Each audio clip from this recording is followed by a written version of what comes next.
Hello everyone, this is Priyanshu Gupta here. In this video, we'll see how we can deploy our basic Django project on Heroku. Now let's start and let's deploy our MyBit companion on Heroku platform.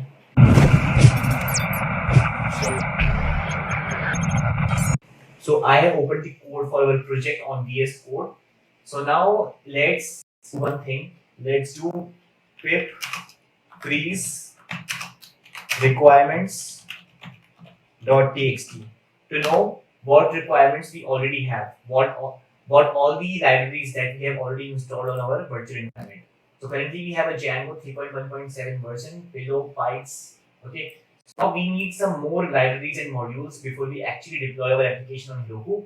So that are first is pip install white noise, because we need white noise for handling all of our static files, because we don't want to give extra overload or extra overhead of static files handling towards Django project, because Django project already has the responsibility for handling all the requests and responses. So let's install the white noise here. Pip install white noise. Now it has been installed. Now we will add white noise middleware in the settings.py file. So that is here. In middleware.py, we have to add here.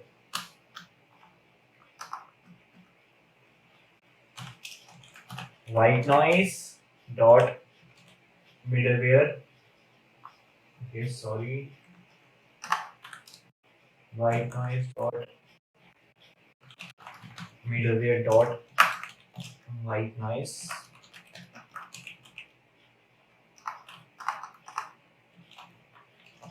Middleware. Okay, test control save. And we will also add one more module here, that is GUnicorn. Because Heroku basically uses GUnicorn, a Python WSGI server, to deploy. And if you want to know more about this GUnicorn and WSGI, then I have already made the series that is Revolutionary course, in which I have covered everything about WSGI, GUnicorn servers, what is the difference between WSGI and ASGI. So you can check out that. I will provide a link for that in the description box of this video. So now we have installed white noise and GUnicorn, and now in previous video we had already configured these static file settings in our settings.py, that are these.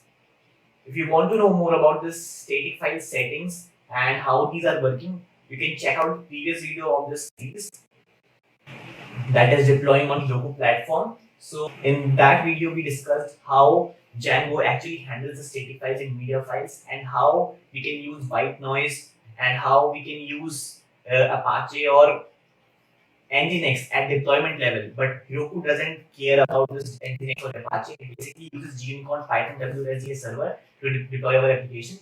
But if you want to deploy your application on AWS or DigitalOcean or any other cloud platform, then you will need Nginx or Apache to deploy your application.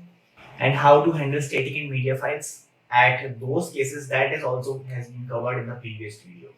So this I will not explain I will not explain all these settings in this video.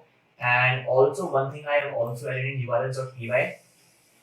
So basically these URL patterns will not work when we actually change the debug mode to true to false, because in deployment versions Django basically do not handles the static files and media files on its own. We have to use some other mechanism, that is using white noise or using a web server to allocate the responsibility for handling static files and media files. But we can also force Django to actually handle those media files and static files. For that, what you have to do is you will have to add one path here, like I have added for media here. Because white noise basically do not handle the media files. Its basic task is to handle static files only. So for handling media files, we can use AWS S3 bucket, or we can use or if we are deploying our application on AWS, we can use Nginx or Apache web server to actually take the responsibility of media files as well. But here, since we are using Heroku platform, so there we cannot do that, because it basically uses GUnicorn for deploying our application. So that's why what I have done is I have forced Django to handle the media files. So for handling the media files in deployment version, in deployment environment, we have to mention the path in our projects urls.py or any app you want. So here I have mentioned here re path media, and then I have used some regex expression for because we want any path here to be served by Django. And these URL patterns will basically not work, which you basically use in development mode. So all these things have already been covered in the previous video. You can check out that video because that is a very important video. If you really want to know how Heroku works or how Heroku handles the static files and media files, and how Django handles the static files and media files in development mode and in deployment mode, so that video is a must. But now let's not focus on that, and we will use a white noise here to handle the static files, and we will use the media. We will use the RE path of media so that we can force Django to actually handle the media files. But there are some limitations of this. Like here we are actually adding an extra overhead to our Django project. And there is also one more limitation of this, like we are forcing here to handle media files here. And that is basically limited to Heroku only. But I will discuss about that when we have actually deployed our application. So all these settings have already been configured for static files and media files here. So now we have already added our white noise here. Now let's add some more files here. That is runtime.txt. Okay, runtime.txt. In this runtime.txt, we have to actually mention the Python version that Heroku will use. So here Python minus 3.8.10, because on official documentation of Heroku, it has mentioned that what all Python versions it can use to deploy the application. Control save. And now I will add one more file here, that is proc file. This file is basically specific to Heroku. Here we have to mention some commands that server will run whenever it will start the server. So web gunicorn, because Heroku basically uses gunicorn, and that is already we have installed on our system. Okay, so gunicorn and added that gunicorn requirements.txt file. And this requirements.txt file is also very important because Heroku will see this requirements.txt file to install all the dependencies that our project requires on its server or Dino. Because Dino is basically the server space that Heroku has allotted us, where we can place our Django code and start running. So gunicorn, then our project's name. So our project name is MyWebCompanion .wsgi, because we have to mention the wsgi file. Okay, log minus file and again minus, and press Control save here. So now we have also added this, sorry, it is wsgi. Control save, and now we have also added the proc file here. So now I think we have configured all the things. Now let's open Heroku, and this is my Heroku dashboard. And now I will click on New, create new app, and here I will write the app name as My Web Companion. You can choose any name here. Then choose a region. So there are two options available. Let's use United States, and then create app. And now app has been created here. And now what I can do is I can use Heroku Git, use Heroku CLI or GitHub itself to actually deploy our application here, so that we can actually link the Heroku to our code. Here I will be using the GitHub method so that we can actually place our Django code on this platform, on this Heroku server. Because we cannot directly drag drop here. So now we will actually have to make a repository on GitHub so that we can add that repository here. Okay, so I have already linked my profile with this Heroku platform. You can also do that easily. So now I will open my GitHub here, github.com, and then I will create one new repository, and then I will choose private here, and and then repository name, let's say YAML companion, and now description, and here I will write online streaming service, and then create repository. Now I will actually have to link my local repository with this GitHub repository. So for that I will have to do certain things.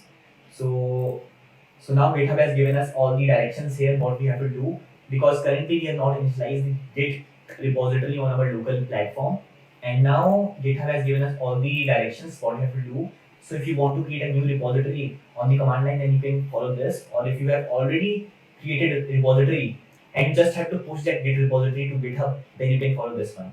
But currently, since we have not initialized the Git repository on our local code, on our local project, so now we will have to initialize that. So we will use Git init, and now we have actually linked our code to Git. Now Git can actually track all the changes that we make in our project. Okay, so now we will also add one more file here, that is dot git ignore, where we can add certain files so as to prevent tracking of those files here, because there are some files that need not to be tracked by Git or need not to be pushed to GitHub. So those files can be added to this .git ignore file so that Git can ignore those files. So we have to remove certain files here that are PyCache, because PyCache is nothing but a cache file that is made by Python so as to make a system fast. So now PyCache, and also we have to add certain more files. So I will actually copy those files because this will basically waste our time. So I have added all the things here, that is PyCache db.sqlite3, and let's currently remove this db.sqlite3 because I want to show you something. Okay, so let's remove this db.sqlite3 migrations. Okay, and we need migrations init file, right? So that's why we have added this init.py, and it's good to go. I will also add one readme.file because that is required by GitHub, readme.md.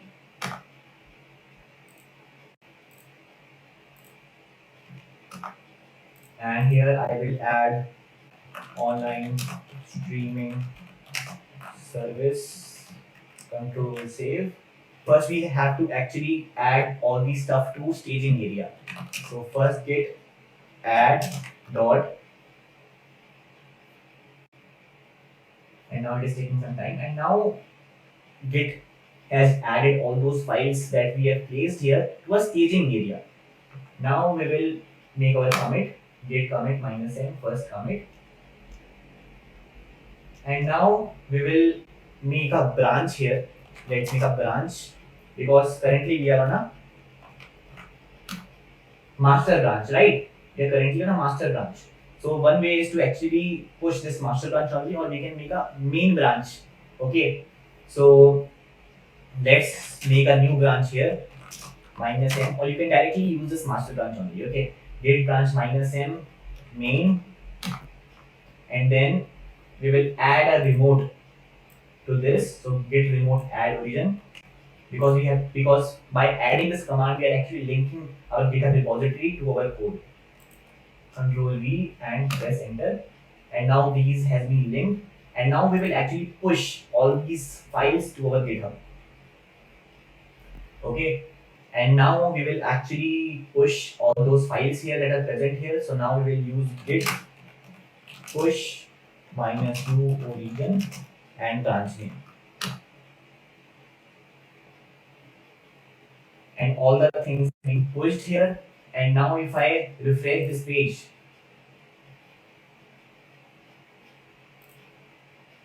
you can see that all the code and all the files have been pushed to our GitHub repository. Okay, so now it's good, and now we will link our Heroku to this GitHub repository.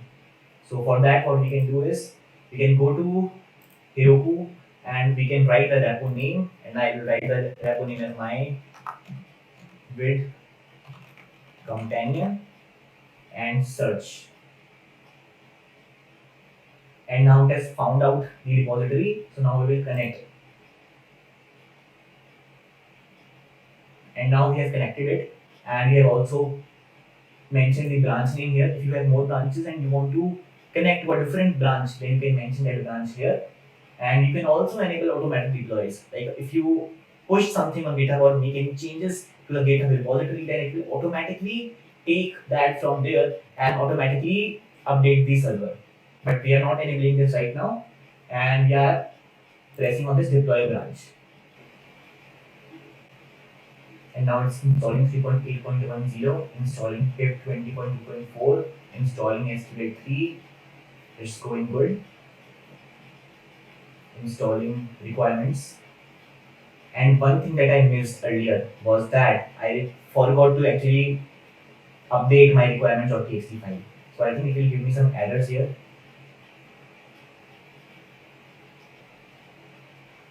So now currently my application is being deployed. So if I press on view here, so it is giving me certain application error here. Let's update our requirements.txt file here. So freeze requirements.txt, and we have added all those files here. And now we will install the node library here, that is pip install 6. And now let's again compare the requirements.txt file. So now we have all the files here. We have Gunicorn, we have all the stuff here. And now we will also add one more thing, that is inside our settings.py. We actually have to add the host. Currently we have put a star here, so it will allow all the hosts.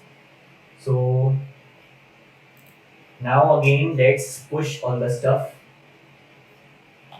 Git add dot git commit -m requirements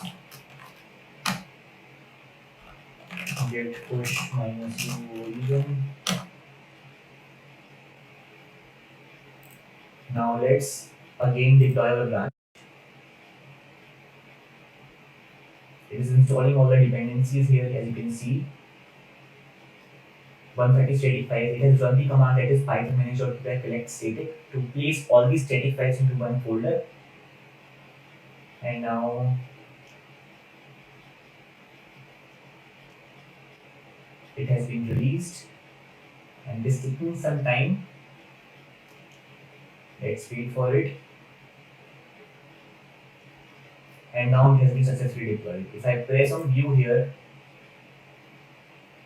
you can see that our application is running here. Our application has been displayed over here, and you can see our static files are coming, but you cannot see the media files right now. So our media files are not there right now because on our GitHub we have actually not shown all those files here, because we have not actually pushed the media folder here. So what we can do is we can actually add the media files over here directly on our server. So for adding the media files here, what we can do is we can choose a file here and update those files. So choose file. I have moved to this directory where my all the images are there. So now if I go to media, main app, movie images. So it says 509 movies, so I can choose 1.png, open and save. So if I press save here, then if I refresh this page, you can see that image is coming over here. Image is coming over here, actually coming over here, the media file. But there is one disadvantage. There is a limitation when we actually deploy our application on Heroku and use a server for storing the media files. Because these media files are being added from website itself or by using admin panel. So what happens is these images are directly getting stored over our Heroku server, our Heroku Dino, the server space that has been allocated by our Heroku. So what happens is this Heroku keeps on refreshing its server or its Dino. So currently we are using our db.sqlite 3 file, which is getting stored over here directly on our server, and we are using media files that are being stored over here, because and these media files and server keeps on changing when user interacts with our website, or when we make some changes by our own using admin section. We are directly modifying the files that are present on the server on Heroku, and those changes are not present on our GitHub repository, the GitHub repository that we have linked with our Heroku server. So when Heroku refreshes its server, it actually again deploy our branch. It again deploy our branch. So again, so all the changes that we have made directly on our server, by making some changes in our media files folder, or we make some changes in our database, that is make some modification in that db.sqlite3 file on Heroku server, then all those changes get vanished, because it again pulls all the data from here, from our GitHub repository, and again deploys that, because these dynos keep on refreshing. That's the limitation. So here, what you can do is, you can, so here what you can do is you can actually remove this media, and here, okay, you can remove this media from here, and now let's again push this git add dot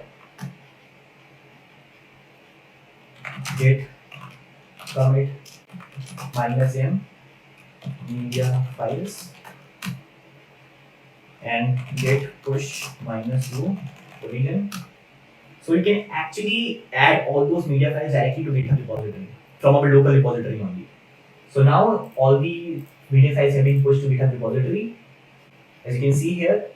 And now if I again deploy branch here, then it will take those files from GitHub repository, and it will update all the files on our server.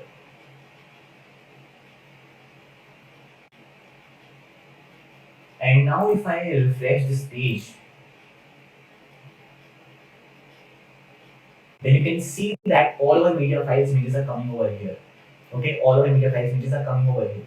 So this is the disadvantage of Heroku, that you have to keep your local media files synced with GitHub repository. You cannot directly make changes to our server. So that's a disadvantage, and this is not the right way of handling media files on server, on our live server, because we can handle static files easily using white noise, because those static files are also getting actually stored on our server itself, but those static files not actually change when user interacts with our server, or when we make some changes in our admin panel. That changes media files folder and also the database file that has been stored on our server, but we cannot allow that. So if you want to update those media files live on your server, then what you can do is you can switch from this to S3 bucket, AWS S3 bucket, for storing those media files. And you can store those static files also in this S3 bucket itself. So it's your choice what you opt for. And for handling database, that database, because we cannot use that db.sqlite3 file, that SQL database on our live server. For handling that, what we have to do is we have to switch from that db.sqlite3 to PostgreSQL service that is provided by the Heroku platform. So in next video, we will see how we can link the PostgreSQL service that is provided by our Heroku platform to our Django project. We will see that in the next video. Or else, what you can do is you can use the RDS database service provided by AWS, or you can use any database service provider or on internet and link it to your Django project. And one thing I want to mention here, that if you want to mention this allowed host, because this allowed host, that is star that we have mentioned, is not safe from security point of view. So what you can do is you can manually write this path, this whole domain in your allowed host. So I will remove the star here, and now I will add this, and you don't have to write https, you have to mention this thing, and I will also mention the local host so that we can run this application on our local environment. Control save, and now we can actually add this and push to our GitHub repository. So in next video we will see how we can add database to our Django project. And also in upcoming videos, we will see how we can add a custom domain to Heroku Django project and add a SSL certificate to our Django project. So see you in next video. Stay tuned, stay connected, and feel free to comment down in the description box if you face any difficulty or face any issues. And also, if you want a personal assistance or guidance, if you have a personal query, then you can DM me anytime on my Instagram handle. So stay tuned, stay connected. See you in next video.